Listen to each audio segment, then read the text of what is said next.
तो स्टूडेंट कौन सी लाइफ जी रहा है एग्जैक्टली? सोसाइटी में वो चार लोग कौन हैं जिनके बारे में हम हमेशा बोलते रहते हैं कि लोग क्या बोलेंगे, मेरी इमेज क्या तैयार होगी, तेरे पढ़ने ना पढ़ने की वजह से मेरी लाइफ अफेक्ट हो रही है, Affect लोग होती क्या है। बोलेंगे, Correct. मेरा एक रेपुटेशन है, मेरा एक ओहदा है। हाँ। तो उसके लिए तुझे बहुत कुछ करना है जो मैं नहीं कर पाया मेरी लाइफ में। तो कि अगर किसी बच्चे को बहुत ही ज़्यादा स्ट्रेस है जो कि उसके साथ कोई उस पर बात नहीं कर रहा है, I mean in India the Yes. legal age of marriage is 21. Yes. लेकिन उसमें अभी हम लोग, मैं स्पेशली अगर मैं लड़कियों की बात करूँ हम्म, तो अभी भी बहुत सारे पेरेंट्स हैं जिनकी कंजर्वेटिव थिंकिंग है। Yes. वो मानते हैं कि नहीं यार लड़कियाँ जो है लाइक पढ़ लिख के जो है ज़्यादा क्या करेंगी, तो जॉब और शादी दोनों एक दूसरे के साथ इंटरलिंक्ड है। क्योंकि तो 21 की उम्र में आपने ग्रेजुएशन कंप्लीट करी, 23 की उम्र में जो है आपने पोस्ट ग्रेजुएशन कंप्लीट करी, उसी एज में आपको जॉब लग गई।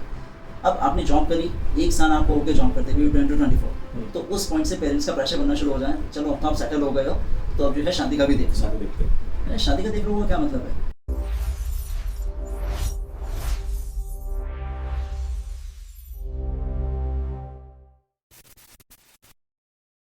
Good morning everyone.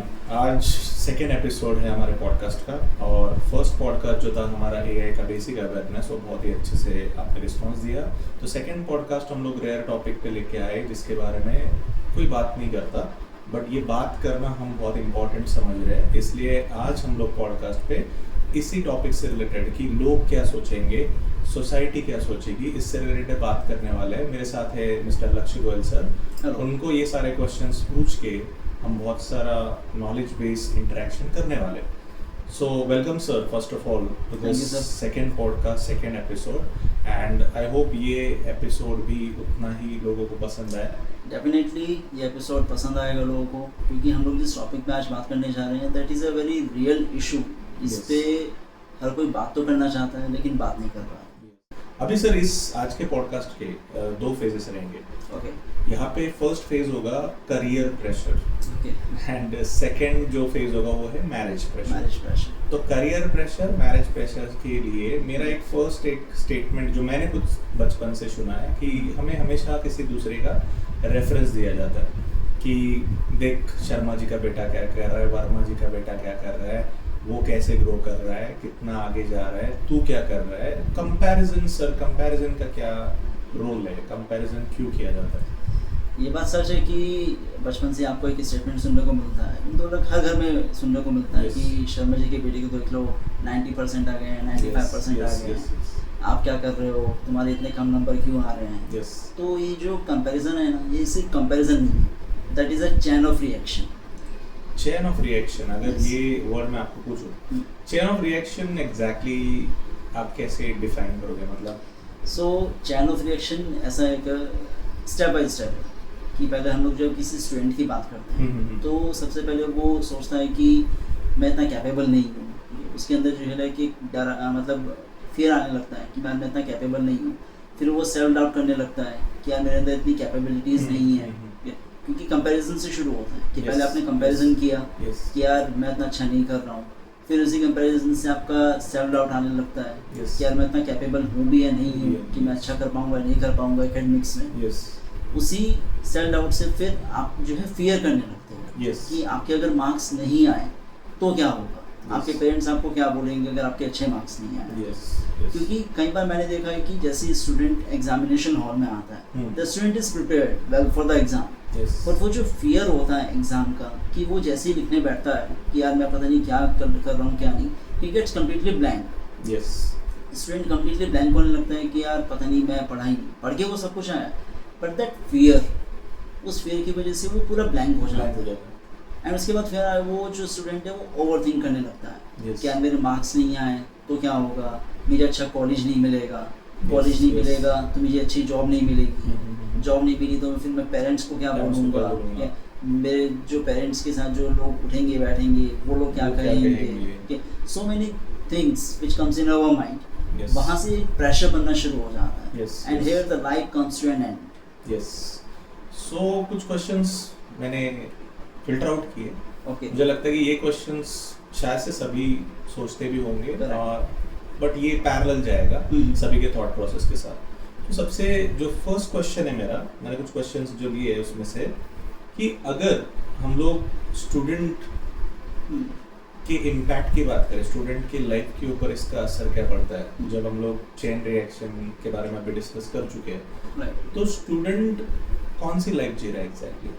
सोसाइटी में वो 4 लोग कौन हैं जिनके बारे में हम हमेशा बोलते रहते हैं कि लोग क्या बोलेंगे, मेरी इमेज क्या तैयार होगी, तेरे पढ़ने ना पढ़ने की वजह से मेरी लाइफ अफेक्ट हो रही है, वो लोग क्या बोलेंगे सोसाइटी में, मेरा एक रेपुटेशन है, मेरा एक ओहदा है। तो उसके लिए तुझे बहुत कुछ करना है जो मैं नहीं कर पाया मेरे लाइफ में। तो वो प्रेशर स्टूडेंट या फिर एक बच्चा कैसे हैंडल कर पाए? सर पहली चीज़ तो मैं इसमें बोलूँगा कि जो आपने लाइन बोली कि 4 लोग क्या कहेंगे, या जो पूरी की पूरी सोसाइटी बोलती है या खुद के पेरेंट्स जो बोलते हैं कि 4 लोग क्या कहेंगे, तो पहली बात तो वो 4 लोग एग्जिस्ट नहीं करते। दैट इज़ अ मिथ, एक रूमर स्प्रेड किया हुआ है बचपन से लेके अभी तक कि 4 लोग क्या कहेंगे। आपने देखे हैं कि कभी वो 4 लोग कौन है कि जो आपको पूछने आ रहे हैं? आज तक तो नहीं देखा सर। नहीं देखे ना, वो 4 लोग कभी आपको दिखेंगे भी नहीं। यहाँ तक कि कंसेप्ट ये है कि इंसान जब मरता है ना, तो मरने के बाद जो है उस इंसान को कौन लेके जा रहा है, वो 4 लोग भी नहीं दिखते। वो 4 लोग भी नहीं दिखते हैं। Yes yes yes. कि यार पता नहीं कौन से हैं वो 4 लोग। तो पहला कंसेप्ट तो ये क्लियर हुआ कि 4 लोग होते ही नहीं है। ये सिर्फ सोसाइटी ने एक रूमर स्प्रेड किया हुआ है कि 4 लोग देखेंगे तो क्या कहेंगे, 4 लोग सुनेंगे तो क्या कहेंगे। अब आ जाते हैं साइकोलॉजिकल इम्पैक्ट की बात पे कि साइकोलॉजिकल इम्पैक्ट डेफिनेटली स्टूडेंट्स के ऊपर एक साइकोलॉजिकल इम्पैक्ट पड़ता है। वो इम्पैक्ट क्यों पड़ता है? क्योंकि उनका कहीं ना कहीं मानना है कि यार अगर मेरे मार्क्स कम आ गए तो मेरी वैल्यू डाउन हो जाएगी। बट एक चीज़ समझना ज़रूरी है कि मार्क्स अगर आपके आ जाए ना, मार्क्स अगर आपके कम आ रहे हैं तो इट डजंट मीन कि आपकी वैल्यू डाउन हो रही है। इसका मैं आपको एक एग्जांपल दूंगा। आपने छिछोरे मूवी देखी? यस। तो उसमें आपने देखा कि the son of Sushant Singh is preparing for the IIT JEE exam. उसका फादर एक दिन आता है and he gives a bottle of champagne to his son and says जब जिस दिन तेरा रिजल्ट आएगा ना, उस दिन हम लोग बैठ के शैंपेन पिएंगे। उन्होंने ये नहीं बोला कि तेरा रिजल्ट अगर अच्छा आया या तेरा रिजल्ट अगर क्रैक हुआ तो हम लोग पिएंगे। उन्होंने अपना स्टेटमेंट दिया, तेरा जिस दिन रिजल्ट आएगा ना, उस दिन हम लोग जो है बैठ के शैंपेन पिएंगे। सो व्हाट स्टूडेंट, उसके बेटे ने क्या सोचा उस समय कि he has created a pressure on himself कि यार अब तो रिजल्ट क्लियर करने पड़ेगा because I can not disappoint my father. उस पॉइंट से वो प्रेशर लेना शुरू कर देता है। प्रेशर शुरू करने के बाद जो है फिर उसको लगता है कि रिजल्ट चेक करता है। रिजल्ट चेक करने के बाद देखा उसमें रिजल्ट नहीं आया, he couldn't clear the IIT JEE exam and he tries to commit suicide. Later on he is admitted to the hospital and there Sushant Singh tells him that if you could not clear the IIT JEE exam, that doesn't mean you are a loser. वो अपनी college की history उसको बताता है and he calls his friends and so on. तो उसको वो life का मतलब समझ आता है कि आपने अगर स्कोर नहीं किया so doesn't mean you are a loser or you can't do anything या फिर आपकी वैल्यू डाउन हो जाए। तो आप जो है पहले बात तो ये निकाल दो कि अगर आपके मार्क्स कम आ रहे हैं तो आपकी वैल्यू डाउन हो जाएगी। For example when I was in 4th standard, so मेरी एक मैथ्स की फैकल्टी थी, उन्होंने मेरे फादर को कॉल किया, मेरे हाफ ईयरली एग्जाम्स के मार्क्स आए। तो उसमें उन्होंने like she give me 3 marks out of 15 कि एंड उन्होंने मेरे फादर को बोला कि आपके बेटे को ना ज्योमेट्री कभी समझ में नहीं आएगी। तो माय फादर को very disappointed and at that point उन्होंने मेरे फादर ने फैकल्टी को बोला कि इसको ज्योमेट्री मैं पढ़ाऊंगा। अब उन्होंने मेरे फादर ने मुझे जैसे तैसे पढ़ाया, उन्होंने मेरे को प्यार से पढ़ाया, डांट के पढ़ाया, मार के पढ़ाया, whatever the process was. In the final exams I scored 45 marks out of 50। Then मेरे फादर जो है वो स्कूल में गए मेरे एंड उन्होंने फैकल्टी को बोला कि आपने तो बोला था कि इसको ज्योमेट्री समझ नहीं आएगी and he scored 45 marks out of 50। तो ज्योमेट्री तो उसको समझ में आएंगी। सो अब मैं क्या करूँ? मैं वो 3 मार्क्स के लिए बुरा मानूँ या 45 मार्क्स के लिए मैं खुश हूँ? मैं उस पर जज तो नहीं कर सकता हूँ अपनी वैल्यू। मेरे 3 मार्क्स आए हैं तो यार मेरी वैल्यू बहुत कम हो गई है, मेरे 45 मार्क्स आए हैं तो मेरी वैल्यू वो बहुत ज़्यादा हो गई। पहली चीज़ कि स्टूडेंट्स को जो है ना अपने मार्क्स से अपनी वैल्यू जज नहीं करनी चाहिए। अगर आपके मार्क्स अच्छे नहीं आए डजंट मीन कि आप जो है सक्सेसफुल हो। चीज़ें हम चेंज कर सकते हैं। हाँ, आपके मार्क्स अगर अच्छे नहीं आ रहे हैं तो डजंट मीन कि आप जो है लाइक अनसक्सेसफुल हो। और आपको अगर जो है लाइक कुछ नहीं मिल रहा है तो आपको कोई अच्छा कॉलेज नहीं मिल रहा है तो डजंट मीन कि आपकी जो है लाइफ एंड हो चुकी है। कंक्लूजन इज कि हर शर्मा जी का बेटा सक्सेसफुल नहीं होता है and her Indian average student unsuccessful नहीं होता। ये बहुत बड़ी बात है कि हमें ये पता करना होगा कि कुछ चीज़ें डिफाइन नहीं होती किस पर्टिकुलर कॉन्टेक्स्ट पे। Correct. तो यहाँ पे फर्स्ट फेज ऑफ हम लोग डिस्कशन कर रहे हैं, अभी भी बहुत सारे क्वेश्चन है सर। तो आप रेडी रहना। सॉल्यूशन क्या है कंपैरिजन का? सर सॉल्यूशन तो ऐसा कुछ खास नहीं है, इसको आप कम्प्लीटली अवॉइड नहीं कर सकते। यस, मतलब जो कंपैरिजन वाला पार्ट है, you can not avoid it completely. बस आपको समझना है कि आपको इम्पोर्टेंस क्या है, yes. आपको बैलेंस बना के चलना है कि यार ठीक है, what ever I have receive, ठीक है, आई विल परफॉर्म। बहुत सारे स्टूडेंट्स होते हैं कि जो एकेडमिक्स में अच्छे नहीं कर पाते, बट वो बाकी चीज़ों में अच्छा कर पाते हैं। लेकिन उनको वो समझना पड़ेगा, उनको अपनी स्किल्स को आइडेंटिफाई करना पड़ेगा। जैसे हम लोग बोलते हैं कि हर इंसान के अंदर एक ऐसी स्किल होती है जिसे वो आइडेंटिफाई अगर करे ना, तो वो बहुत अच्छा परफॉर्म कर सकता है, चाहे वो कोई भी फील्ड हो, whether it is education, whether it is teaching, engineering, doctoring, lawyer, whatever it is. बहुत सारे options होते हैं। बस आपको skills आइडेंटिफाई करनी है, and you need to make them realize to your parents that you are on a right track. Okay. And parents को भी जो है ना, उसमें underestimate नहीं करना है अपने बच्चों को कि यार आपने ये काम बहुत छोटा है। आज के टाइम में कोई काम छोटा बड़ा नहीं होता। मतलब कभी कभी हमें भी लगता है कि यार हम लोग जो है इतनी एजुकेशन हम लोगों ने गेन करी है, और हम अगर कोई छोटी मोटी चाय की टपरी भी शुरू करेंगे तो लोग क्या सोचेंगे उस चीज़ पे? सोसाइटी क्या बोलेगी? भाई इसने पीएचडी कर रखी है और ये चाय बेच रहा है, या फिर ये होटल चला रहा है, या फिर ये पर्टिकुलर नाश्ता सेंटर चला रहा है। तो yes. उस टाइम का फेज रहता है कि उस टाइम तुमको वो चाय की टपरी एक वो छोटा सा होटल दिखेगा, एंड दे विल लाफ कि यार ये क्या कर रहा है। बट वही जब एक बड़ी सक्सेसफुल बनती है ना, तो वो डायरेक्टली बोलते हैं यार he has done a great job. But before, like उसके पीछे, वो ग्रेट जॉब के पीछे जो स्ट्रगल है वो कोई नहीं देखता। लोग फेम देखते हैं, ठीक है, स्ट्रगल कोई नहीं देखता है। उनको लगता है कि यार बहुत आसान है, ठीक है, ये तो हम लोग भी कर सकते हैं। यार आप कर सकते हो तो करो ना फिर इस चीज़। यस। ये थिंग्स हैं, आप इसको कम्प्लीटली अवॉइड नहीं कर सकते, बट आपको बैलेंस बना के चलना पड़ेगा। ओके, तो ये बहुत ही अच्छा पॉइंट है कि कंपेयर क्यों कर रहे हो।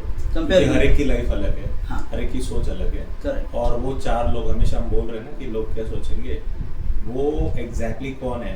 अभी भी हम लोग उस क्वेश्चन को ढूंढ रहे हैं सर कि हम किन के बारे में सोच के हमारी लाइफ स्पॉइल कर रहे हैं। ठीक है, सो वन मोर क्वेश्चन कि पेरेंट्स तो कंपेयर करते रहेंगे सर, और कंपैरिजन का कोई सोल्यूशन नहीं है सर। एक्चुअली पेरेंट्स जो कंपेयर करते हैं ना, उनका इंटेंशन गलत नहीं है। आप पहले ये समझो, किसी भी पेरेंट का इंटेंशन अपने बच्चों के लिए गलत नहीं होता। हर पेरेंट चाहता है कि यार हमारे बच्चे के लिए जो भी होना वो बेस्ट हो। उसका रीज़न क्या है? क्योंकि पेरेंट्स को पता है कि यार जो स्ट्रगल पेरेंट्स ने किया है वो उनका बच्चा ना करे। जो हार्ड टाइम या डिफिकल्ट टाइम उनके पेरेंट्स ने देखा है वो उनका बच्चा ना करे, उनके बच्चे सफ़र ना करें, उनको जो एक अच्छी लाइफ मिले, एक स्टैंडर्ड ऑफ लिविंग। लेकिन क्या होता है ना, कभी कभी पेरेंट्स का जो कंसर्न है ना, वो प्रेशर बन जाता है। तो इसीलिए जो है कंपैरिजन शुरू होता है। These are the things. Okay.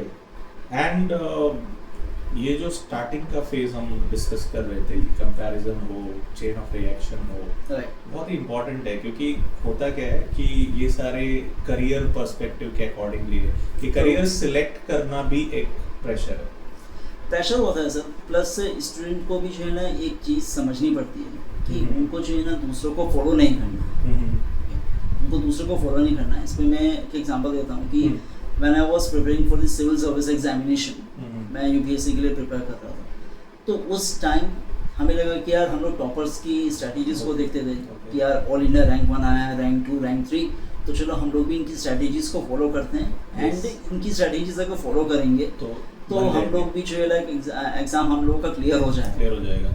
But we were wrong. Later on we realised कि यार जो टॉपर है ना, वो 4 बजे अगर उठ रहा है तो वो अपने कंफर्ट के हिसाब से वो कंफर्टेबल है। कंफर्ट जोन होना ज़रूरी है आपको पढ़ाई करते टाइम। आप 4 बजे अगर उठ के जो है पढ़ाई कर पा रहे हो तो आप 4 बजे उठो। यार टॉपर अपना कंफर्टेबल फील कर रहा है 4 बजे उठ के, तो इसलिए वो 4 बजे उठ के पढ़ रहा है। आप अगर जो है 5 बजे उठ के जो है लाइक कंफर्टेबल फील कर रहे हो तो 5 बजे उठो ना। आप 6 बजे उठ के कंफर्टेबल फील कर रहे हो तो आप 6 बजे उठो।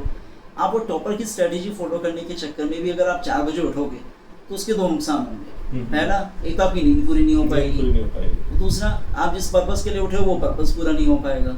कि आपने सोचा था मैं 4 बजे उठ के एक चैप्टर खत्म कर दूंगा 1 घंटे में, Yes, वो yes. होगा ही नहीं। क्यों? क्योंकि Yes. आपका कंफर्ट तो 5 बजे का है। 5 बजे का। आपने जो है स्ट्रेटेजी फॉलो करी टॉपर्स की, तो 1 घंटा वेस्ट किया। 1 घंटा आपने वेस्ट किया उस बंदे के लिए जिसकी तरह एग्जैक्टली हमारी लाइफ है भी नहीं। है भी नहीं। तो आपको वो समझना पड़ता है कि यार टॉपर्स इस चीज़ को समझते हैं, इसलिए वो टॉपर्स कहलाते हैं। तो किसी को कॉपी करने से आप उसके जैसा नहीं बन पाओगे। बिल्कुल। आपको खुद को समझना पड़ेगा यस। एंड खुद के हिसाब से आप चीजें मॉड्यूलेट करो तो आप सक्सेसफुल हो Correct, जाओगे। correct. तो प्रेशर आप ही बिल्डअप कर रहे हो। प्रेशर आप ही खुद पे बिल्डअप कर रहे हो। Yes, so yes, we yes. You need to learn from everyone, Everyone. But you do not follow anyone. सीखो सबसे बट फॉलो खुद को। खुद का करो। Yes. वो सही चीज है। ओके, यहाँ पे स्टार्टिंग में करियर एंड फेस पे हम लोग बात कर रहे हैं। क्वेश्चंस तो बहुत सारे हैं बट और एक कॉन्टेक्स्ट है जो सेकंड फेज बहुत ज़्यादा इम्पोर्टेंट है, जिसकी वजह से लोग एक टाइम के बाद एजुकेशन कंप्लीट करते हैं। बचपन से हमारा एक रूटीन होता है कि ये कंप्लीट करो, वो कंप्लीट करो, सक्सेसफुल हो जाओ, जॉब पे लग जाओ। ये सारे प्रेशर्स हम लोग हैंडल करते ही है। Correct. बट सेकेंडली जब हम जॉब पे जाके ग्रेजुएशन पोस्ट ग्रेजुएशन कंप्लीट करके जब जॉब सेट करते हैं और एक कट ऑफ रखता है कि इस एज में शादी होनी चाहिए, तो वो एक शादी वाला जो मैरिज वाला जो प्रेशर है उसके बारे में भी बहुत सारे क्वेश्चंस है, तो उस पर भी हम लोग थोड़ा आते हैं। बट उससे पहले एक लास्ट क्वेश्चन मेरा इस फेज का जो स्टार्टिंग करियर वाले फेज का, कि अगर किसी बच्चे को बहुत ही ज़्यादा स्ट्रेस है जो कि उसके साथ कोई उस पर बात नहीं कर रहा है कि तू एग्जैक्टली क्या करना चाहता है या फिर तुझे ये जमेगा या नहीं। जैसे मैं आपको पूछूँ कि किसी बच्चे को हम बोल रहे हैं कि मेडिकल फील्ड में जा, क्योंकि उसके पिताजी खुद डॉक्टर है, तो एग्जैक्टली वो क्या फील कर रहा है, मतलब कौन से टाइप का प्रेशर फील कर रहा है। He want to represent his father's representation, कि उन्होंने बहुत कुछ करके रखा है, फिर उसका बर्थ हुआ है, उसको पहले कुछ नहीं पता है सर। हाँ, करेक्ट। कि मेरे फादर ने क्या क्या किया है, उनकी लाइफ कैसे चली है, बट आज मुझे एक टास्क दिया गया है कि तुझे भी डॉक्टर बनना है और ऐसे ही बनना है जिस तरीके से मैं बना हूँ। तो ये कितना सही है सर। वो शायद से नहीं भी बन पाया, सपोज एवरेज भी बन पाया, तो उसके पेरेंट्स ने किस तरीके से उसको अप्रिशिएट करना चाहिए। सो आपने सर 3 इडियट्स मूवी देखी है? यस। तो उसमें 3 idiots is the answer of your question. Yes. कि उसमें दिखाया है कि आप स्टूडेंट जो है वो प्रेशर ले रहे हैं अपने ऊपर। मतलब उसमें एक सीन दिखाया गया था 3 इडियट्स में कि जो आर माधवन का रोल था फरहान का, कि जैसे वो बॉर्न हुआ तो सारे के सारे रिलेटिव्स उसको घेरे के खड़े हो गए एंड सभी ने स्टार्टिंग से बोल दिया कि भाई नहीं ये तो इंजीनियर बनेगा। मतलब जैसे ही वो बॉर्न हुआ, जैसे ही वो पैदा हुआ, तुरंत उसको टैग दे दिया यू आर इंजीनियर। उसको किसी ने पूछा ही नहीं कि उसका इंटरेस्ट क्या है। लेटर ऑन लाइक उसका इंटरेस्ट था फोटोग्राफी में, लेकिन वो प्रेशर बिल्डअप हुआ था पेरेंट्स की तरफ से कि नहीं तुम्हें इंजीनियरिंग ही करनी है, तुम्हें इंजीनियरिंग के बेस्ट कॉलेज में जाना है। तो लेटर ऑन उसका जो फ्रेंड था रणछोड़ दास, उसने उसकी प्रॉब्लम्स को समझा, देन उसको मोटिवेट किया कि यार तुझे जो पसंद है ना तो उसको फॉलो कर। फिर उसने अपने पेरेंट्स को कन्विंस किया, तब उसके पेरेंट्स ने उसका वो लैपटॉप जो है बेचा एंड उसको जो है एक कैमरा ला के दिया, because he had a keen interest in wild life photography. Similarly ये हुआ कि जैसे उसमें जो प्रिंसिपल दिखाया हुआ था कि वीर शास्त्र बुद्धे, तो उनका था कि जैसे उनका वो बेबी हुआ, उसकी बेटी को जो है बेबी हुआ, तो उसमें दिखाया गया कि उन्होंने बोला कि क्या बनेगा। मैंने कि भाई तू अंदर ही रहे, ठीक है, तू जो है बाहर बहुत सर्कस है, ठीक है, तेरा जो इस सर्कस का जो रिंग मास्टर है ना तेरा दादा, ठीक है, वो ऑलरेडी डिसाइड करके बैठा है कि तू क्या बनेगा। उसमें लास्ट में देखा होगा कि जब रणछोड़ दास जो है उसकी सिस्टर की डिलीवरी करता है बिकॉज ऑफ अनअवॉइडेबल सर्कमस्टांसेस, तो उसमें वो फरहान बोलता है कि आज इस सारे वायरस ने अगर बोला होता ना कि तू इंजीनियर बनेगा, ठीक है, मैं इसका बलात्कार कर देगा। तो बेसिकली आपको वो समझना है कि यार आपकी जो फील्ड है ना, आप उसको पेरेंट्स को भी साथ साथ ये समझना पड़ेगा कि बच्चे का जो इंटरेस्ट है ना, उस बच्चे के इंटरेस्ट को समझो आप एंड उसको सपोर्ट करो। मतलब एक पेरेंट का जब स्टेटमेंट आता है ना कि बेटा तू टेंशन मत ले, ठीक है, तू जो भी बेटा है बेटी टेंशन मत ले, तू जो भी कर रहा है ना मैं तेरे साथ खड़ा हूँ या हम तेरे साथ खड़े हैं। वो स्टेटमेंट से जो है ना स्टूडेंट को या बच्चे को जो पावर मिलती है या सोसाइटी से लड़ने की या स्ट्रगल करने की जो हिम्मत मिलती है वो उसी स्टेटमेंट से मिलती है। तो कहीं ना कहीं ये कम्युनिकेशन गैप है, एग्जैक्टली बॉन्डिंग की कमी है शायद से।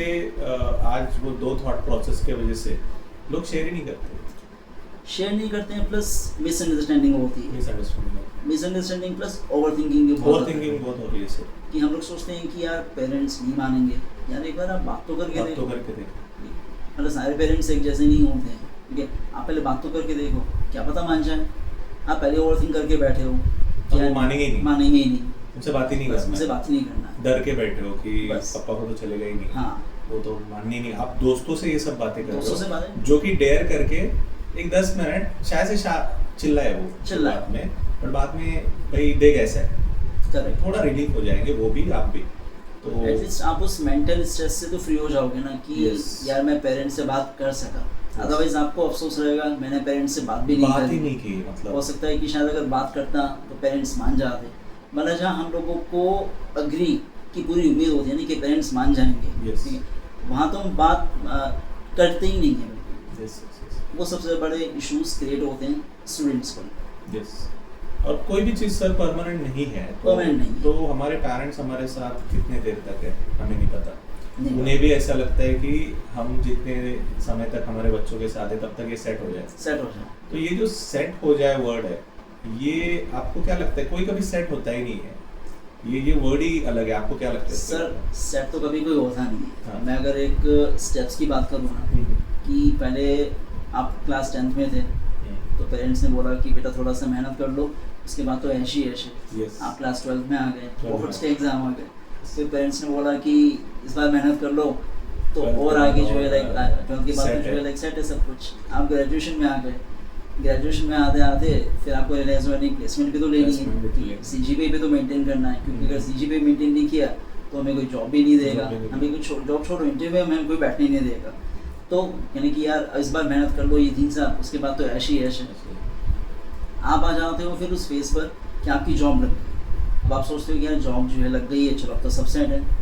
असली जर्नी तो वहीं से शुरू हुई है आपकी। यहाँ तक हम लोग आ चुके हैं। यही पॉइंट है कि सेकेंड फेज यहाँ से स्टार्ट होता है। ओके। कि मैरिज का प्रेशर, पहले तो करियर का प्रेशर, बचपन से आप ग्रो करते जा रहे हो उस डेस्टिनेशन के लिए जहाँ तक आपको भी नहीं पता मैं कैसे पहुँच गया, क्योंकि आप ग्रेजुएट हो गए, पोस्ट ग्रेजुएट हो गए, वो सब प्रोग्राम्स करें जो ट्रेडिशनली अवेलेबल है, और आपको लगता है कि मैं वो 2 पीस ऑफ पेपर्स ले चुका हूँ, हाँ। जिसके वजह से मैं लाइफ टाइम इस पे कमाऊंगा, लाइफ टाइम मेरी जर्नी ये 2 पेपर सेट करेंगे जो रिजल्ट है आपका। जो मैरिज का जो प्रेशर आपने वर्ड यूज़ किया है ना, वो आज भी मैं मानता हूँ कई स्टूडेंट्स जो है ना वो फेस कर रहे हैं। I mean in India the legal age of marriage is 21। 21 is the legal age, लेकिन उसमें अभी हम लोग, मैं स्पेशली अगर मैं लड़कियों की बात करूँ तो अभी भी बहुत सारे पेरेंट्स हैं जिनकी कंजर्वेटिव थिंकिंग है, बहुत सारे they belong from different states. वो मानते हैं कि नहीं यार लड़कियाँ जो है लाइक पढ़ लिख के जो है ज़्यादा क्या करेंगी, उन्होंने बस ग्रेजुएशन कर लिया तो ग्रेजुएशन करती हम लोग उनकी शादी कर देंगे। जबकि फैक्ट क्या है कि आज के टाइम में हर क्षेत्र में लड़कियाँ सबसे आगे हैं लड़कों से। लेकिन जब वो पॉइंट सुनने को आता है ना एक लड़की को अपनी फैमिली में, वो जो एनवायरनमेंट क्रिएट होता है कि नहीं यार अब तो इसकी शादी कर देंगे, इवन तो 3 से 4 रिलेटिव्स भी जो है ना बुलशिट रिलेटिव्स आके बोलते हैं कि नहीं अब तो इसके लिए जो है लड़का देखना शुरू करो।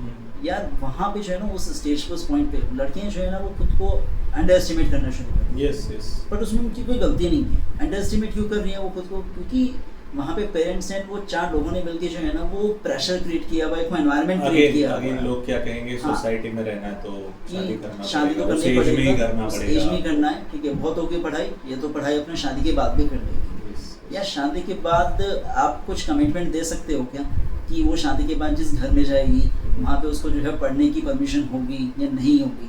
नहीं दे सकते हैं आप उसकी कमिटमेंट। या आप एक स्टैम्प पेपर पे साइन दे सकते हो कि नहीं हम तुझे अलाउ करते हैं, जैसी तेरी शादी हो जाएगी उसके बाद जो है तेरे को जितना पढ़ना है तू पढ़ना, तेरे को जो जॉब करनी है वो करना, नहीं कुछ गारंटी। तो वो माइंडसेट जब अपना प्रिपेयर होता है ना एक लड़की का कि नहीं यार मेरे पेरेंट्स मुझे अलाउ नहीं करेंगे, तो वहाँ पे जो है ना बहुत सारी डिफिकल्टीज उन बच्चों को जो है ना फेस करनी पड़ती हैं, स्पेशली लड़कियों को, कि नहीं यार अभी तो पेरेंट्स नहीं मानेंगे। फिर वो चीज़ें दिमाग में ऐसे घूमती रहती हैं, और वो घूमने की वजह से क्या होता है, जहाँ वो लड़की एक एकेडमिक्स में अच्छा परफॉर्म कर सकती थी वहाँ पे वो डाउन हो जाती है। Yes. क्यों? क्योंकि उसके माइंडसेट में वो चलता रहता है कि यार मैं पढ़ रही हूँ, मैं अच्छा CGPA अगर ले भी आऊँगी तो क्या ही फ़ायदा उसका। मेरे पेरेंट्स तो आफ्टर ऑल मेरी 21 की एज के बाद जो है शादी करा ही देंगे। तो पेरेंट्स को वो चीज़ समझनी चाहिए कि यार लड़की है हमारी, ठीक है, उसको पढ़ाओ, उसको लिखाओ, उसको एक सक्सेसफुल लेडी बनाओ। Once in a life time हम जर्नी स्टार्ट करते हैं, लाइफ दोबारा नहीं मिलती। तो कोई क्वालिटेटिव बंदा है जिसके पास बहुत ही टैलेंट है, वो टैलेंट को बहुत स्मूथली आगे लेके जा सकता है। बट अगर ये सोसाइटी का प्रेशर है और इसके वजह से उसको कॉम्प्रोमाइज़ करना पड़ रहा है, भूलना पड़ रहा है कि मेरी पर्सनैलिटी एग्जैक्टली क्या है, और फिर ये शादी के फेज में आना पड़ रहा है, तो ये थोड़ा सा अलग कंसेप्ट और ये डिस्कस होना चाहिए। Okay. तो इसके लिए भी कुछ क्वेश्चंस है मेरे पास कि अगर आप, हमने डिस्कस किया कि हम जॉब तक पहुंच गए, करेक्ट, पहले स्टडीज़ किया, फिर इसका उसका प्रेशर लेते लेते सेट हो जाएंगे करते यहाँ तक पहुंच गए। अब हम आ चुके हैं इस कनेक्शन पे कि जॉब का और शादी का जो लिंकिंग है वो आप किस तरीके से एक्सप्लेन करोगे? सर जॉब और शादी दोनों एक दूसरे के साथ इंटरलिंक्ड है, क्योंकि आपने 21 की उम्र में ग्रेजुएशन कंप्लीट कर दी। अब उसमें कुछ स्टूडेंट्स होते हैं कि वो सोचते हैं कि नहीं यार फैमिली की रिस्पॉन्सिबिलिटीज़ हैं, तो मैं तो इसके आगे जो है लाइक कोई पढ़ाई नहीं करूँगा, I will go into the job. पर कुछ स्टूडेंट्स होते हैं कि जो नहीं, मेरे को तो पढ़ाई कंप्लीट करनी है। तो 21 की उम्र में आपने ग्रेजुएशन कंप्लीट करी, 23 की उम्र में जो है आपने पोस्ट ग्रेजुएशन कंप्लीट करी, whether you go for MBA, MTech और समथिंग एल्स। उसमें एक आधा स्टूडेंट शायद ऐसा मिल जाए जो ईयर आपका ड्रॉप आउट कर दे, तो वो 23 से 24 आना। तो बेसिकली हम लोग 23 का लेके चलते हैं। 23 में फिर जॉब मिल जाती है। 23 की एज में आपकी पोस्ट ग्रेजुएशन कंप्लीट हुई, उसी एज में आपको जॉब मिल गई। अब आपने जॉब करी, 1 साल आपको हो गया जॉब करते हुए 24, तो उस पॉइंट से पेरेंट्स का प्रेशर बनना शुरू हो जाए, चलो अब तो आप सेटल हो गए हो, तो अब जो है शादी का भी देखते हैं। शादी का देख रहे हो क्या मतलब है? अरे यार बंदे को सिर्फ 1 साल हुआ है जॉब करते हुए, है ना, बोल रहे हो कि तुमसे शादी का देख लो। मतलब थोड़े से जहाँ सेटल हुए ना, वहाँ पेरेंट्स का वो सवाल आ जाता है कि चलो अब शादी का देखते हैं। एंड उस पर जब बच्चे अपोज करते हैं कि नहीं अभी शादी की क्या ज़रूरत है, तो पेरेंट्स का अगला डायलॉग रहता है, अरे तुम इतनी टेंशन क्यों ले रहे हो? साल 1.5-2 साल तो जो है लाइक लड़की देखने में, लड़का देखने में निकल जाएंगे। अभी से शुरुआत करनी पड़ेगी। अभी से शुरुआत करनी पड़ेगी, बहुत टाइम लगता है। अरे भाई कुछ टाइम नहीं लगता है उसको, ठीक है। आपने जहाँ देखनी शुरू करी है, ठीक है, 5 से 6 महीने में मतलब जो प्रोसेस है वो कंप्लीट हो जाएगा शादी का, आपको पता भी नहीं चलेगा। तो फिर उसके बाद वो आ जाता है कि भाई पहले जॉब देखो, फिर शादी करो, फिर उसके बाद आ जाता है फैमिली प्लानिंग करो, and there are effects. Yes. इसका मतलब हमारी लाइफ कहीं ना कहीं पे एक प्लान आउट चीज़ों में चल रही है, जिसका हमें कुछ पता ही नहीं। हम जो स्क्रिप्ट सामने से आ रही है वैसा रोल करते जा रहे हैं, just running with the flow. Yes मतलब ये मूवी बना के रखी है पहले, Exactly. सोसाइटी वाली मूवी बना के रखी है, और उस मूवी में हम एक किरदार है, you are the characters। हाँ, तो वो खुश करना चाहते हैं हम बहुत अच्छी एक्टिंग करो और सोसाइटी को खुश करो, जो कि सोसाइटी को पता ही नहीं भाई मेरा प्रॉब्लम क्या, और मैं क्या स्ट्रगल्स कर रहा हूँ, मेरे डिजायर्स क्या है, मेरे पैशन क्या है, कोई कुछ लेना देना नहीं है। और 2 दिन के बाद सोसाइटी खाना खा के सो जाती है और हम उनके बारे में सोचते हुए जागते रहते हैं, डिप्रेशन में चले जाते हैं। और एक चीज है, जैसे कि लिंक की बात की हम लोगों ने, कि अगर आजकल मैरिज प्रॉब्लम्स हो है, मैरिज हो जाती है, बहुत धूमधाम से लोग नाचते हैं, शादी बच्चों लोग की करके देते हैं, और फिर आता है 2 लोगों का पार्ट, जहाँ पे वो अरेंज मैरिज है तो इतने भी पहचानते नहीं एक दूसरे को, they are just starting their journey. दोनों पेरेंट्स ने ट्रस्ट किया है, दोनों लोगों ने ट्रस्ट किया है कि हमें एक साथ रहना है, they have started their new journey, fresh life. तो आपको क्या लगता है कि love marriage and arrange marriage में ये क्या प्रेशर डेवलप होता है बच्चे लोग के अकॉर्डिंगली, कि बच्चे लोग ज़्यादा प्रेफर करते हैं लव मैरिज अभी के, बट अरेंज भी तो होती है आज के डेट में, मतलब अरेंज के लिए एग्जैक्टली आप कंपेयर कैसे कर रहे हो इन दोनों मैरिजेस को प्रेशर क्रिएट होने के लिए पेरेंट्स के थ्रू? सर अरेंज मैरिज और लव मैरिज इन दोनों को अगर आप कंपेयर करो तो इसका कोई एंड नहीं है इसके डिस्कशन का। यस, मतलब जिसको अरेंज मैरिज के फेवर में जाना है वो अरेंज मैरिज के फेवर में ही जाएगा, एंड जिसको लव मैरिज के फेवर में जाना है वो लव मैरिज के फेवर में जाएगा। इसमें प्रॉब्लम क्या आती है कि हम लोग अगर अरेंज मैरिज की बात करें तो पेरेंट्स जो है वो अरेंज मैरिज को ज़्यादा प्रेफर करते हैं। और नाउअडेज अभी कुछ पेरेंट्स हैं वो लव मैरिज को भी प्रेफर करते हैं, वो डायरेक्टली बोलते हैं कि भाई तुमको कोई पसंद है तो बता दो। फिर हम लोग अगर ढूंढना शुरू करेंगे तो तुम बाद में मत बोलना कि नहीं मुझे तो ये पसंद था या मुझे तो वो पसंद थी, तो वो बातें मत बोलो। वो ऑप्शन आजकल कुछ पेरेंट्स रखने लगे हैं, लेकिन हर सारे के सारे पेरेंट्स नहीं रखते। तो उसमें उनके आगे जो पेरेंट्स अरेंज मैरिज को सपोर्ट करते हैं, उनके आगे अगर आप लव मैरिज की बात करोगे तो ऐसा फील होता है जैसे आपने बाप रे लव मैरिज की बात करके आपने जो कौन सा टॉपिक छेड़ दिया, कौन सी जंग शुरू कर दी। ऐसा लगता है कंट्री चेंज कर दो वो जाकर, तो मतलब अननेचुरल चीज कर रहा है। हाँ अननेचुरल चीज कर रहा है कुछ। तो क्या लव मैरिज गलत कर रहा है, गंदा काम कर रहा है।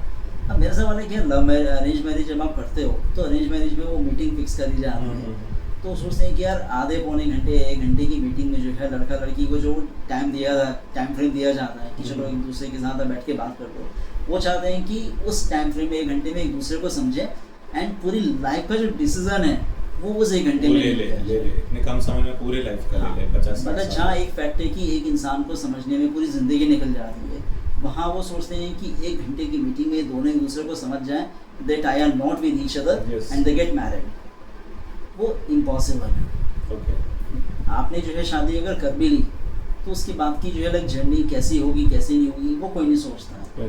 उनको लगता है कि नहीं पुराने ज़माने में भी तो ऐसी होती थी, यार पुराने ज़माने की बात यहाँ पे क्यों लेके आ रहे हो, वो टाइम अलग था, ये टाइम अलग है। एक तरफ तो आप बोलते हो कि हम लोगों को मॉडर्न टाइम के साथ चलना चाहिए, पेरेंट्स को बोलते हैं कि बाकियों की तरह बनो, ठीक है, लेकिन आज जब आप एग्जांपल दे रहे हो कि बाकियों की तरह बनो, ठीक है, तो इस चीज़ में आप अपने वाला टाइम क्यों लेके आने लगते हो? बराबर है, कॉन्फ्लिक्ट। इस चीज़ में भी तो फिर आप मॉडर्न वाला जो टाइम है उसके साथ अपना चलो ना, ये आपको मॉडर्न के साथ नहीं चलना है। मतलब शादी वाले केस में तो जो है आप अपने वाला ज़माना लाकर खड़ा कर दोगे बच्चों के आगे, और जो बाकी का करियर एक्सपेक्ट वाला पोर्शन है उसमें आप जो अभी करंट सिनेरियो चल रहा है उसको आप उसके आगे वो चीज़ आप बच्चों के आगे खड़ी कर दोगे कि नहीं है।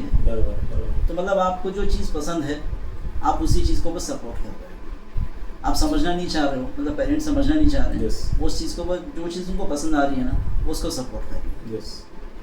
तो यहाँ पे जो प्रेशर क्रिएट हो रहा है, अगेन ये वर्ड जो प्रेशर है ये जिसने फील किया है उसे पता रहेगा, क्योंकि जब ये कनेक्ट होगा टॉपिक 2, 4, 5 लोगों से या फिर 100 लोगों से, तो कुछ ढूंढ रहे हैं कि कहीं ना कहीं पे ये बातें हो रही है जो मैं नहीं कर पा रहा हूँ, मतलब मैंने कभी शेयर ही नहीं की, मैं खुद से वो जूझ रहा था और एंड तक वो मेरे साथ ही चली गई।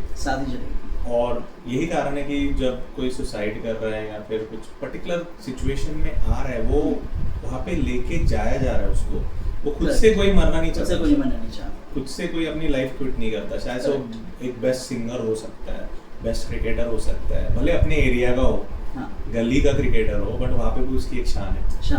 और अगर ये सब प्रेशर्स में वो खुद की पर्सनैलिटी डाइल्यूट कर रहा है, खुद की लाइफ डिसॉल्व कर रहा है, तो इसका मतलब सोसाइटी को उससे क्या लेना है? सोसाइटी को कुछ लेना देना नहीं। सो और एक यहाँ पे प्रेशर की अगर बात आती है कि ये जो कपल्स की हम लोग बात कर रहे हैं, भले अरेंज हो या फिर, रिस्पेक्ट कितना मायने रखता है publicly and at home? Because ये 2 फेजेस है। हम लोग सोसाइटी की बात करें तो मैं चाहूँगा कि आप ये पॉइंट ऑफ व्यू पे बोलो कि जब आप एज अ कपल बाहर जा रहे हो आपके दोस्तों में, या फिर आपका एक टेरिटरी होता है कि मैं मेरे दोस्त लोग के साथ जा रहा हूँ, मेरे वाइफ के साथ, या फिर सोसाइटी में जब हम एक दूसरे के साथ प्रेजेंट करते हैं एज अ कपल, तो यहाँ पे रिस्पेक्ट कितना मायने रखता है, या फिर यहाँ पे अंडरस्टैंडिंग, आपका रिप्रेजेंटेशन आपके पार्टनर के थ्रू कितना मायने रखता है, आपके थ्रू कितना मायने रखता है? सर बहुत ज़्यादा मायने रखता है। मतलब अगर हम लोग बात करें कि आज के टाइम में जो कपल्स में आर्गुमेंट्स होते हैं वो क्यों होते हैं, तो उनके रीजंस, क्योंकि उनकी बेसिक्स ही नहीं। बेसिक्स क्या है कि पहले ही फर्स्ट इज कंपैटिबिलिटी मैच होनी ज़रूरी है, वो मैच नहीं होती है। सेकंड इज कि म्यूचुअल रिस्पेक्ट, आप एक दूसरे को जो है रिस्पेक्ट देना नहीं जानते, रिस्पेक्ट करना नहीं जानते। म्यूचुअल रिस्पेक्ट या फिर so called self respect is the most important thing in every relationship. And third is trust, कि ट्रस्ट बिल्डअप होना चाहिए। ये 3 चीज़ें जब होती हैं ना तब आपका जो है ना एक रिलेशनशिप ड्राइव करता है। कंपैटिबिलिटी का तो पता नहीं, मतलब उनका मानना है कि यार शादी हम लोग कर ली है तो एक दूसरे को कंट्रोल करना है, एक दूसरे की फ्रीडम ख़त्म करना है। नो, शादी का मतलब ये नहीं है कि एक दूसरे की फ्रीडम को ख़त्म करना है। आपको एक दूसरे को रिस्पेक्ट देनी पड़ेगी, whether you are at home और whether you are in a public.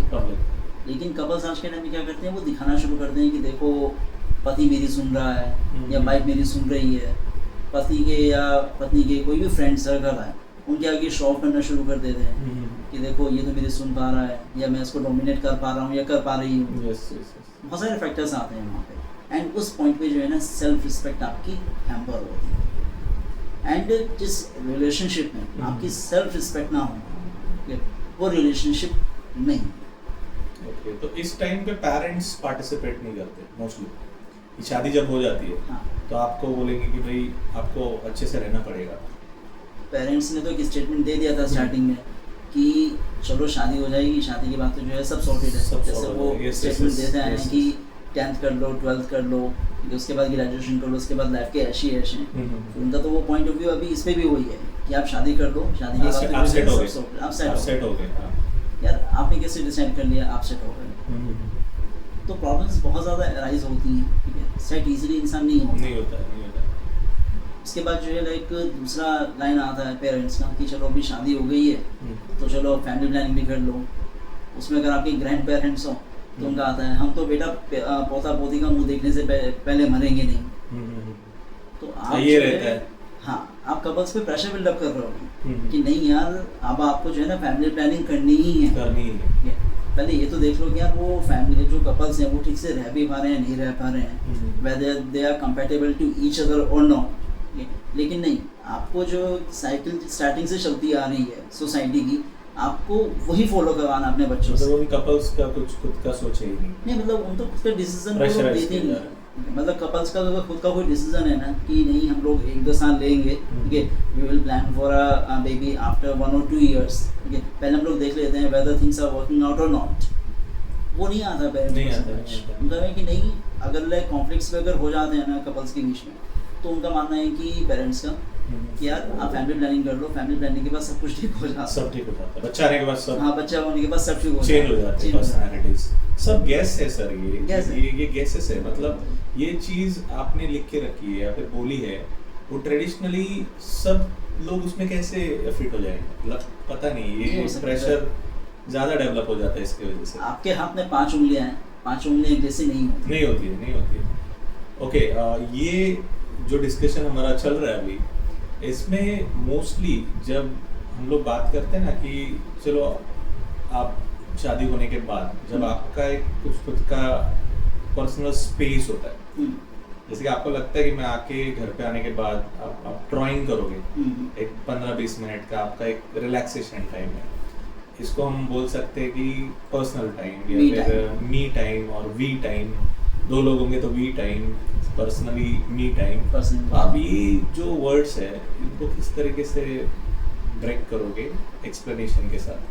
तो देखिए, पर्सनल स्पेस आज के टाइम में एक रिलेशनशिप में ना बहुत इंपॉर्टेंट होगा, whether you so called personal space और मी टाइम, ठीक है। तो मी टाइम का मतलब ये नहीं कि आप पूरे दिन खाली बैठे हुए हो या आप पूरे दिन जो करना चाहो वो आप करो, ठीक है।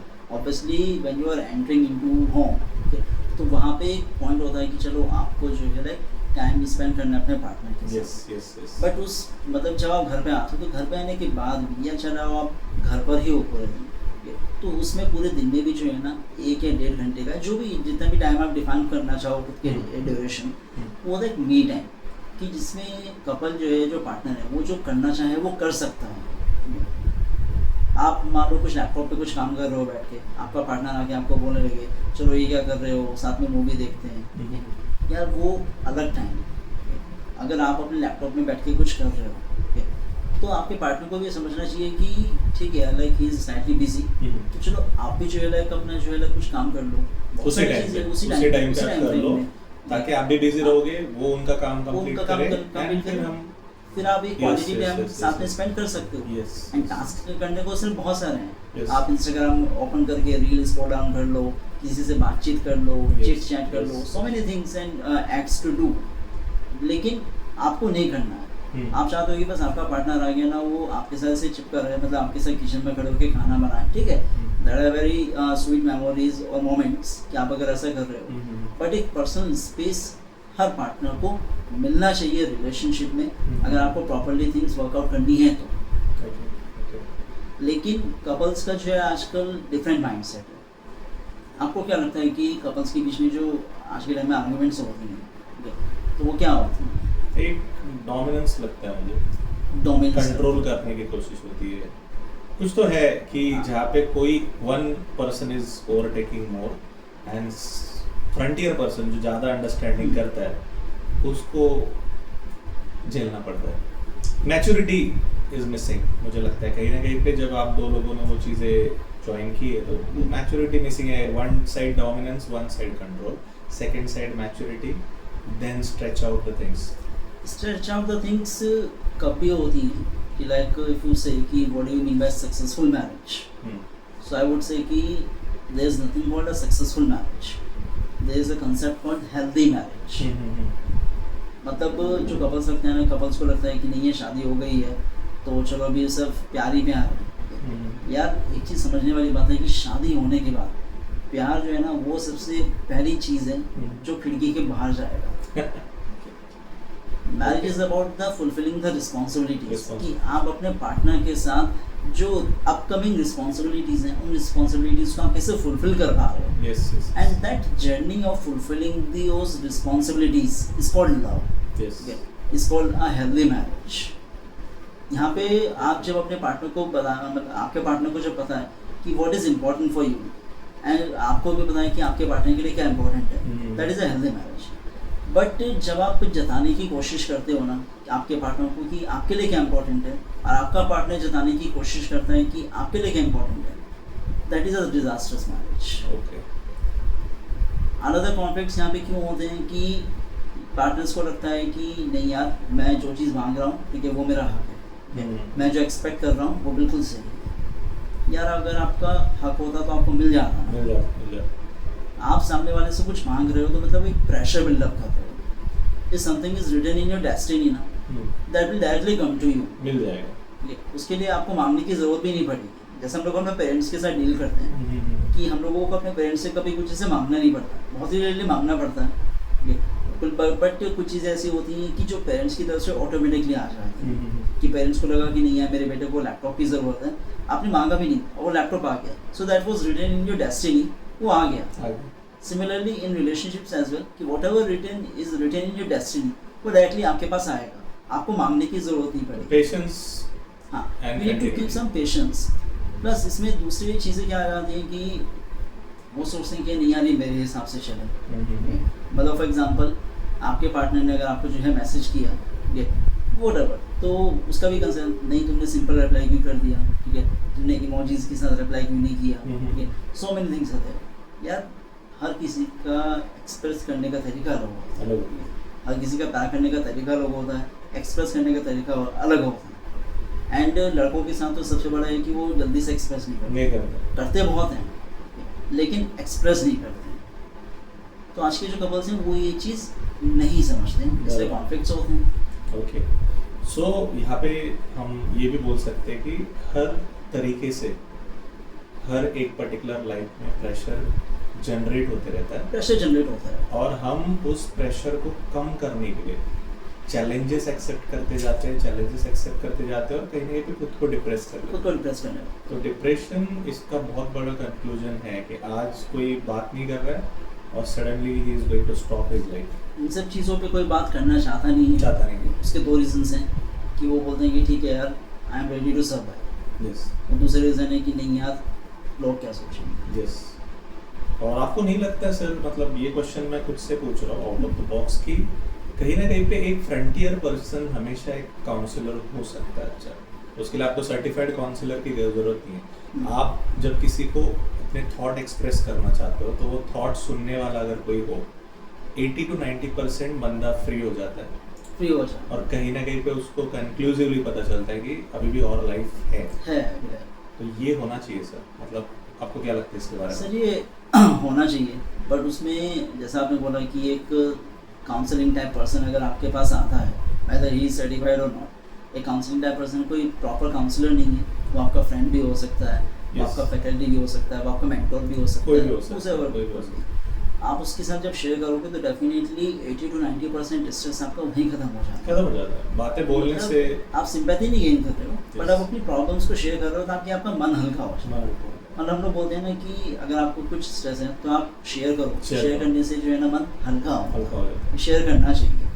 लेकिन क्या होता है कि वो जब पता चलता है कपल्स को कि अच्छा इसने थोड़ा थर्ड पर्सन को शेयर कर दिया, वो सोचते हैं कि नहीं यार आप हमारी बातें जो है थर्ड पर्सन को क्यों बता रहे हो। यार अगर कॉन्फ्लिक्ट हो रहा है, जो पार्टनर जो वो फेस कर रहा है, चाहे वो लड़का हो या लड़की हो, तो कहीं तो अपने स्ट्रेस रिलीज करेगा ना, क्योंकि आप तो समझ नहीं रहे हो। आपका पार्टनर तो जो है समझ नहीं रहा है कि भाई प्रॉब्लम क्या आ रही है, लड़ाई क्यों हुआ है। आप तो बस अपने ईगो में चल रहे हो, अपने कंट्रोल में चल रहे हो। तो वो जो पार्टनर है, चाहे वो मेल हो या फीमेल हो, वो कहीं तो अपना स्ट्रेस रिलीज करेगा। एंड स्ट्रेस रिलीज करने का मतलब ये नहीं कि वो कंप्लेन कर रहा है किसी को कि मुझे मेरे पार्टनर से ये प्रॉब्लम हो रही है। वो बस अपनी बातों को शेयर कर रहा है कि यार मैं ऐसा फील कर रहा था, मैंने आपसे अभी बातें शेयर करी हैं तो मुझे बहुत बेटर लग रहा है। तो एक जोन बना लिया है। उसको पार्टनर्स को गलत वे में नहीं लेके जाना चाहिए कि वो कंप्लेन कर रहा है। या कंप्लेन कोई नहीं कर रहा है, कंप्लेन तो है कि वो तो आपस में आप ही को जो है सॉर्ट आउट करना है। लेकिन आपको वो समझना पड़ेगा कि कंप्लेन नहीं हो रही है, वो सिर्फ अपना स्ट्रेस लेवल रिलीज कर रहा है। कैजुअल वे में आ रहा है, फिर से वो रीसेट कर रहा है खुद को। Correct. Reset word is I guess the best one. Yes, क्योंकि हर दिन हमें रीसेट होके ही नए चैलेंजेस रिवाइव कर रहा है माइंड को, रीस्टार्ट कर रहा है माइंड को। Yes. That's all and that is important. क्योंकि आप वही चीज़ें अगर अपने माइंड में रखोगे ना, तो डेफिनेटली आप एक दिन जो है ना आपका माइंड ब्लास्ट हो जाएगा। एंड कहीं ना कहीं हम लोग सोचते हैं ना कि यार हम लोगों का लाइफ स्पेन कितना 80-90 ईयर्स होना चाहिए। वो 80-90 ईयर्स का जो लाइफ स्पेन है ना, वो 50-60 की साइकिल पे आकर अटक जाता है। स्ट्रेस की वजह से जो हैवीनेस हम लोग खुद ही क्रिएट कर रहे हैं, उसके साथ हम जल्दी जा रहे हैं। हम लोग भी खुद बोलते हैं ना कि आज के टाइम में जितनी प्रॉब्लम्स आती हैं बॉडी के अंदर, जितनी डिजीज वगैरह आते हैं, वो सब स्ट्रेस के कारण। Nowadays a very common thing is all that is vitamin B12 and vitamin D3। ये हर किसी की बॉडी के अंदर डेफिशिएंसी है। व्हाई?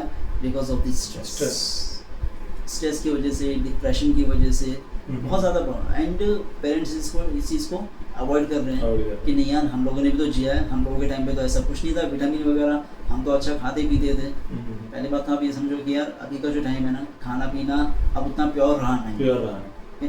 हर चीज़ में एडल्ट्रेशन आता है, कुछ ना कुछ जो है केमिकल्स होते हैं, तो प्योर तो रहेंगे। एंड पहली चीज़ कि पहले के टाइम पे जो स्ट्रेस इतना नहीं हुआ करता था, अभी के टाइम पे जो है ना वो स्ट्रेस होने लगा है। With time is change. Over the time span ये चीज़ें बहुत बढ़ रही है जनरेशन के लिए। सो और एक क्वेश्चन है, एक कॉन्फ्लिक्ट अगर हो रहे तो कॉन्फ्लिक्ट का एक्चुअल मीनिंग हम कैसे कन्वे करेंगे? अगर मैरिज प्रेशर डेवलप हो रहा है तो ये कॉन्फ्लिक्ट्स क्यों? Because of the modern marriages, because of the old type marriages, किस तरीके से चल रहा है? कौन कंट्रोल कर रहा है? सर कॉन्फ्लिक्ट्स इसलिए हो रहे हैं, एज आई सेड बिफोर, कि एक्सपेक्टेशंस ज़्यादा हो रही हैं। ओके, कि आप जो है ना एक्सपेक्टेशंस जो है ना बहुत ज़्यादा ही कर रहे हो कि नहीं ऐसा होगा, और कहीं ना कहीं आप फिल्मी लाइफ जीने की कोशिश कर रहे हो। Okay, you need to understand there is a difference between a real life and a real life. Real life बहुत ज़्यादा अलग है, real life बहुत अलग है। रियल लाइफ में तो पता नहीं जो है लाइक एक्टर्स एक्ट्रेसेस की कितनी बार शादी होती है, कितनी बार जिंदा होते हैं, कितनी बार मरते हैं। आप थोड़ी वैसा कर पाओगे, आपको वो चीज़ समझनी पड़ेगी कि यार एक्सपेक्टेशन ठीक है रखो, मैं मना नहीं कर रहा हूँ एक्सपेक्टेशन के लिए कि मैं नहीं रखनी चाहिए, बट आप ये भी मेंटली प्रिपेयर्ड रहो कि सामने वाला जब आपको रिस्पॉन्ड करेगा ना, तो वो अपने कंफर्ट जोन के हिसाब से रिस्पॉन्ड करेगा। आज के टाइम में कपल्स जो है वो एक दूसरे के कंफर्ट जोन की वैल्यू नहीं करते। मतलब किसी को आई वुड से कि रात को घड़ी पहन के सोना पसंद है, ब्रिस्ट वॉच, किसी को बिना घड़ी के सोना पसंद है। हर किसी का अपना कंफर्ट जोन है। किसी को ऐसे हक करके सोना पसंद है, किसी को हक करके सोना पसंद नहीं। तो किसी का अपना कंफर्ट जोन होता है। आप उस कंफर्ट जोन की रिस्पेक्ट करो, उस कंफर्ट जोन की वैल्यू करो, चीज़ें अपने आप ठीक हो जाएंगी। आपको समझना पड़ेगा कि यार before being a husband and wife और girlfriend boyfriend, we are human beings. We are human beings and human beings का एक कंफर्ट जोन होता है। आप उस कंफर्ट जोन में जो है लाइक अगर रहोगे तो ही चीज़ें वर्कआउट करेंगे। यार लाइफ का कोई जॉब का स्ट्रगल थोड़ी है कि आपको अपने कंफर्ट जोन से बाहर आकर हाथ पाँव मारना पड़ेगा। This is a so called relationship. इसमें अगर आप कंफर्टेबल हो तो ही चीज़ें वर्कआउट करेंगी, तो ही अपना कॉन्फ्लिक्ट्स कम होंगे। बट अगर आप उसको रिस्पेक्ट नहीं कर रहे हो, आप हमेशा पॉइंट आउट कर रहे हो कि मैं ऐसा करता हूँ तो मैं ऐसा करता हूँ तो तुम्हें क्या प्रॉब्लम क्यों आती है, या कपड़ों को लेके जो है जजमेंट होने लगता है कि ये कैसे कपड़े पहन के रखे हैं। यार कपड़ों के बारे में क्यों बोल रहे हो आप? ठीक है, इंसान को जो कपड़े पहनना पसंद है वो पहनेगा ना, पहनेगा।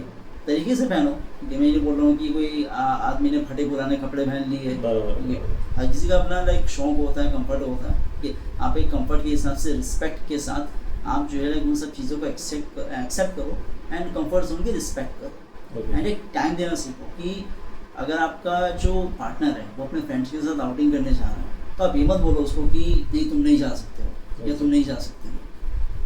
अगर वो आपका पार्टनर आपको लेके जा रहा है कहीं इधर उधर घूमने के लेके जा रहा है एंड साथ ही साथ फिर अपने एक छोटा सा ट्रिप अपने फ्रेंड्स के साथ भी बना रहा है, सो डोंट स्टॉप। आप चाहे हस्बैंड या वाइफ उसको आप स्टॉप मत करो, उनको जाने दो। क्योंकि यार शादी का मतलब ये नहीं है कि आपने कोई कॉन्ट्रैक्ट साइन किया या आपने कुछ कंडीशंस नहीं रखी है शादी से पहले। अगर आपको कंडीशंस ही रखनी थी तो इससे अच्छा तो फिर आप कॉन्ट्रैक्ट मैरिज कर लो। होता है उसका टाइम इसमें रहता है 4 से 5 साल का, आपके 5 साल बाद कॉन्ट्रैक्ट खत्म हो गया, आप अपने रास्ते वो अपने रास्ते, स्क्रिप्टेड पूरा, लेकिन कंडीशंस नहीं रखी जाती। ओके।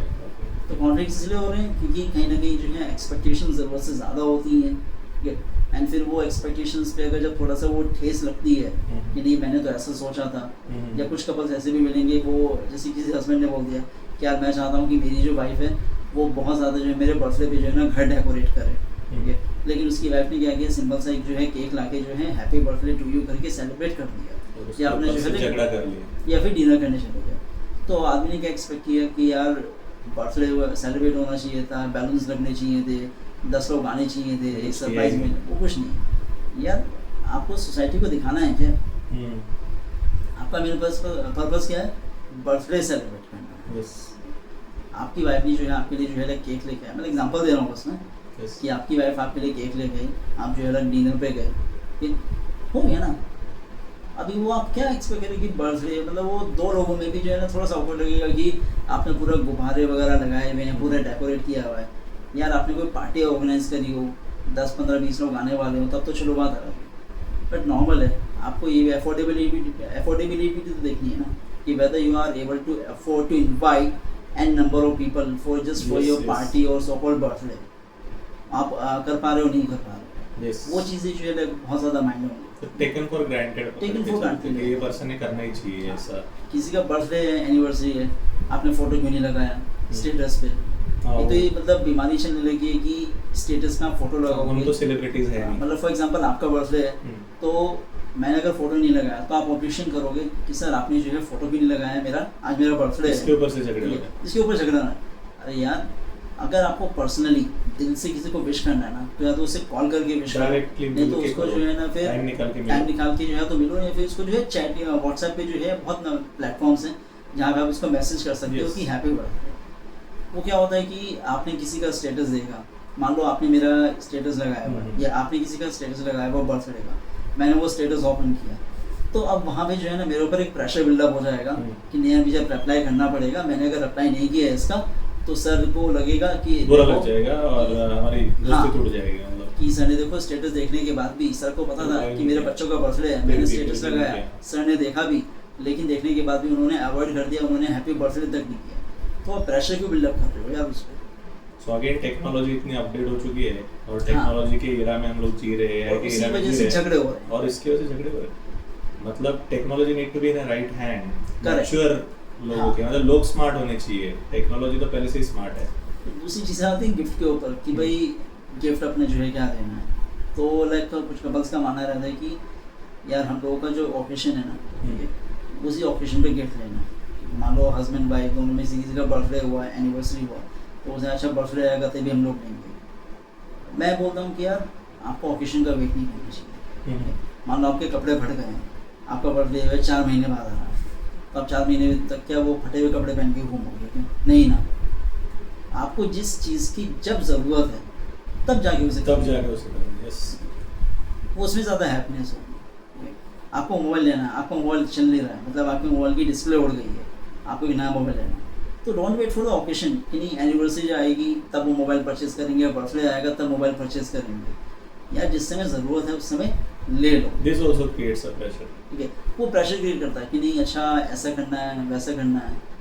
तो फाइनेंशियली भी आपको समझना पड़ेगा, ओकेजनली भी आपको जो है समझना पड़ेगा प्रैक्टिकल थिंग्स क्या है, सो दैट कॉन्फ्लिक्ट्स कम हो। ओके, तो जब हमने स्टार्ट किया था तो career pressure, student point of view, society क्या बोलेगी, लोग क्या बोलेंगे, दोनों इसमें सोसाइटी का इन्फ्लुएंस रहता है। है। घर से ही बहुत सारी चीज़ें शुरू हो जाती है। सो इस पर्टिकुलर चीज़ का जो कंक्लूजन है कि हम एग्जैक्टली ये बोल रहे हैं कि सोसाइटी क्या सोचेगी, लोग क्या कहेंगे, ये दो जो फेजेस हमने डिस्कस किए उसके बेस पे आप एक कॉमन मैसेज क्या देना चाहते हो कि एग्जैक्टली हम कन्वे कर पाए उन लोगों को, या फिर उन्हें बता पाए कि एग्जैक्टली ये पर्पस क्या था पॉडकास्ट का?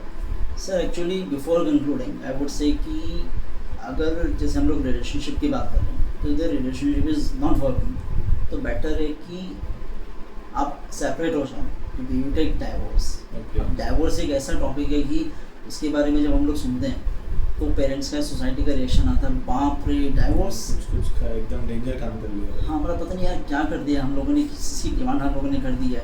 ऐसा लगता है सामने वाले की किडनी मांग ली हो कि यार एक काम करो आप हम लोगों को जो है हमारी आपकी जो दोनों किडनी है वो हम लोगों को दे दो, तो उसके ऊपर ऐसे रिएक्ट करते हैं। इधर things are not working out, तो सामने रह के जो है ना वो कुछ फ़ायदा नहीं, आपको वो चीज़ समझनी पड़ी।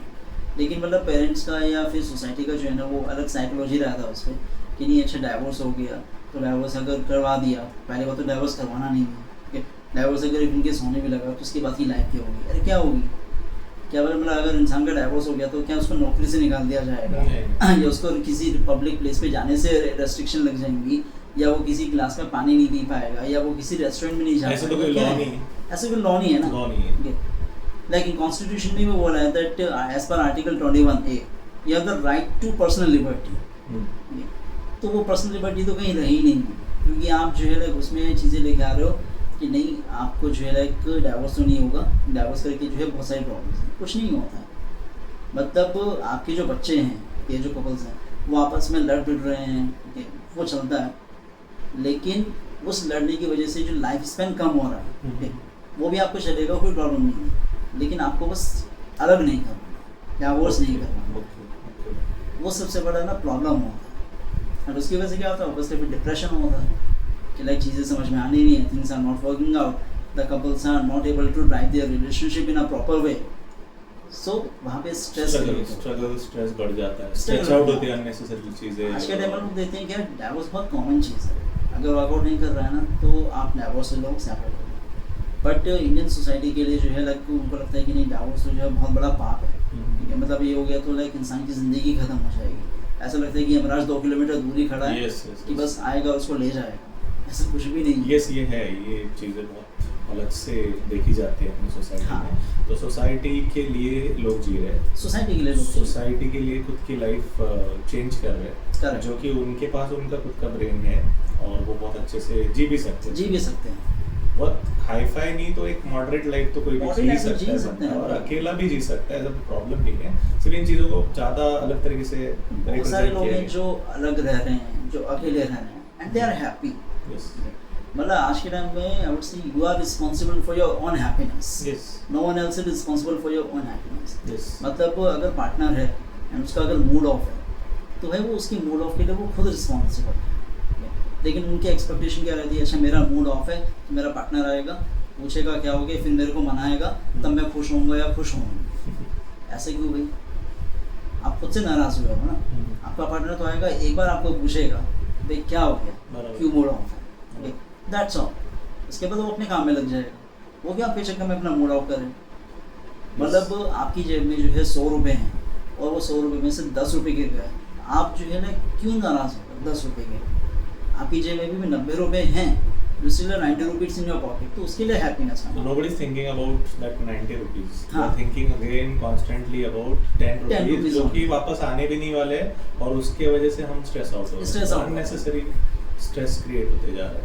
तो स्ट्रेस हम लोग जो है लाइक स्ट्रेस को वेलकम हम लोग खुद ही करते हैं, चीज़ों को पकड़ के बैठ जाते हैं, मतलब कुछ चीज़ों को हम लोग बोलते हैं ना लेट इट गो, जाने दो उनको, वो भी हम लोग नहीं करते, हम लोग उसको पकड़ के बैठ जाएंगे। पकड़ने से यार अगर चीज़ें ठीक होती हैं तो बैठ जाओ पकड़ के। ओके, तो इन दो फेजेस पे जब हम लोग डिस्कशंस कर रहे थे, जैसे कि क्विक अगर फ्लैशबैक देखें तो चेन रिएक्शन, स्टूडेंट्स का प्रेशर, पेरेंट्स का एक्सपेक्टेशन, मैरिज में भी सेम, सोसाइटी का इन्फ्लुएंस, सोसाइटी के लिए डिवोर्स, सोसाइटी के लिए बहुत सारी चीज़ें सोचना, तो हम अपनी लाइफ नहीं जी रहे। कंक्लूजन ये है कि हम लोग स्ट्रेस बचपन से जो क्रिएट होते आ रहा है वो स्ट्रेस ले रहे, और उस स्ट्रेस के चलते हम लोग सोसाइटी क्या बोलेगी, लोग क्या बोलेंगे, इस कॉन्टेक्स्ट में जी रहे। कोई भी खुद की लाइफ नहीं जी रहा। प्रॉब्लम बस यही है कि पेरेंट्स को समझना पड़ेगा कि आपके लिए आपका बच्चा इम्पोर्टेंट है, ठीक है, चाहे वो लड़का हो या लड़की हो। सोसाइटी कुछ नहीं है, सोसाइटी को आपके बारे में कुछ पता चला ना, वो 2 दिन सोचेगी सर कि अच्छा ऐसा हो गया क्या, तीसरे दिन से वो लोग अपने काम पे, क्योंकि कोई खाली नहीं बैठा है। Everyone has their on priorities and work. तो कोई ये नहीं सोचेगा अपने ऑफिस में जाकर अरे शर्मा जी के घर में क्या हो गया, वर्मा जी के घर में क्या हो गया, या वर्मा जी का बेटा छोड़ के भाग गया, उनकी बेटी छोड़ के भाग गई, नहीं सोचेगा कोई नहीं। वो जब आपसे सुनेंगे ना उसी पल सोचेंगे, उसके बाद से जो है ना वो अपने काम पे फोकस शुरू कर देंगे। That is truth. बट इसको जो है ना कोई एक्सेप्ट नहीं करता। मेरा पेरेंट्स को यही मैसेज है कि आप जो है लाइक अपने बच्चों के बारे में सोचो, उनको सपोर्ट करो, उनको सपोर्ट करो, चाहे वो कोई भी हो, करियर हो या फिर वो मैरिज हो, ठीक है, आप उनको हर चीज़ में सपोर्ट करो। एंड मतलब जो जनरेशन है उसके लिए भी एक छोटा सा मैसेज है कि डिसीजन मतलब सोसाइटी क्या सोचेगी ये इंपॉर्टेंट क्वेश्चन नहीं है, बट आप खुद के लिए क्या सोचते हो वो ज़्यादा इम्पोर्टेंट है। आपको डिसीजन सोसाइटी के लिए नहीं लेना, आपको डिसीजन खुद के लिए लेना है, क्योंकि उसके एंड रिजल्ट आप ही को देखना कि वेदर यू आर ओके और नॉट। सोसाइटी कुछ नहीं बोलेगी। मतलब लाइक आपने एक शादी ऑर्गेनाइज करी है तो लोग आएंगे, खाना खाएंगे, बुराई करेंगे, चले जाएंगे, उनको कोई मतलब नहीं है। बाकी की जो चीज़ें हैं वो आपको ड्राइव करनी है। तो इसलिए मेरा पास यही कहना है पेरेंट्स को कि आप अपने बच्चों को सपोर्ट करो कि हर चीज़ उनको एक बार भी अगर आप बोलोगे ना कि बेटा है बेटी तो टेंशन मत ले, हम तेरे साथ हैं, चाहे वो अच्छा हो चाहे वो बुरा हो, we are with you. This is the most powerful statement which should be coming from the parents, कि यार हम तुम्हारे साथ हैं। सो ये जो पॉडकास्ट हमने किया है सर, बहुत ही पर्सनली मुझे अच्छा लगा, क्योंकि यहाँ पे जो चीज़ें हम लोग बचपन से लेके अभी तक सोचते हैं, सिर्फ सोचते हैं, but we are not discussing about. So ये डिस्कशन होना बहुत ज़रूरी था। डिस्कशन होना ज़रूरी है क्योंकि पेरेंट्स को ये समझना चाहिए कि इससे पहले आपका बच्चा डिप्रेशन में जाए या किसी मेंटल स्ट्रेस में जाए, बेटर है कि आप उसके साथ खड़े रहो। मतलब आई वुड से कि हर रिलेशनशिप को समझाना ज़रूरी नहीं होता, और मतलब ज़रूरी होता है, बट हर रिलेशनशिप को बचाना भी ज़रूरी नहीं होता। ओके, सो मुझे बहुत ही अच्छा लगा आज का पॉडकास्ट जो हमने किया है। सेकेंड एपिसोड है सर। फर्स्ट एपिसोड में भी वी गॉट गुड रिस्पॉन्स, और मुझे लगता है इस पॉडकास्ट पे भी बहुत सारे रिएक्शंस हो, कमेंट्स हो, बहुत सारे लोग पार्टिसिपेट करें, रिस्पॉन्स दे, बिकॉज उनका पॉइंट ऑफ व्यू भी मैटर करता है। हमने सिर्फ एक थॉट प्रोसेस के साथ ये पॉडकास्ट किया, हमने अपने ओपिनियंस रखे हैं। हम लोग जो थॉट प्रोसेस हम लोगों का है, हम लोगों ने वो रिप्रेजेंट किया है। We don't mean anything. And most important thing is कि हम लोगों ने जो ऑब्जर्व किया है या हम लोगों ने जो फील किया है वो हम लोगों ने बस प्रेजेंट किया है ये पब्लिक के आगे, ताकि वो लोग उस चीज़ को समझ सकें। एंड हो सकता है कि हम लोगों ने जो चीज़ ऑब्जर्व करी है वो कहीं सारे लोग ऑब्जर्व करते हों, करते भी हैं, बट हर कोई बोल नहीं पाता। Okay, so first of all ये पॉडकास्ट के लिए आपने इस टॉपिक पे जो अपना इंटरेस्ट एग्रीमेंट दिखाया उसके लिए मैं आपको अप्रिशिएट करता हूँ। Thank you sir. सो लक्ष्य सर ने जो आंसरिंग्स दिए हैं, I hope this will be more great into satisfaction level. But viewers को मैं यही बोलना चाहता हूँ कि आज के पॉडकास्ट का जो कंक्लूजन है वो मोस्टली इसी पर्पस के ओरिएंटेड है कि हमें कहीं ना कहीं पे चीज़ें ओपन फोरम में डिस्कस करनी है। जब तक हम चीज़ें डिस्कस नहीं करेंगे तब तक चीज़ें पता नहीं चलेगी किस तरीके से फोकस होंगी।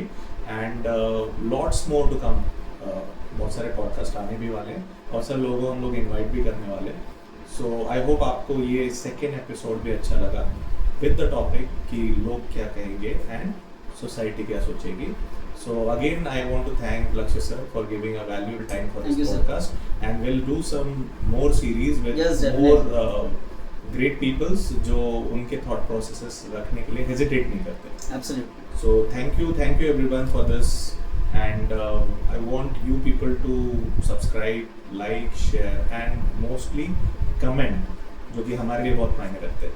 So thank you everyone for the Thank you everyone. Thank you.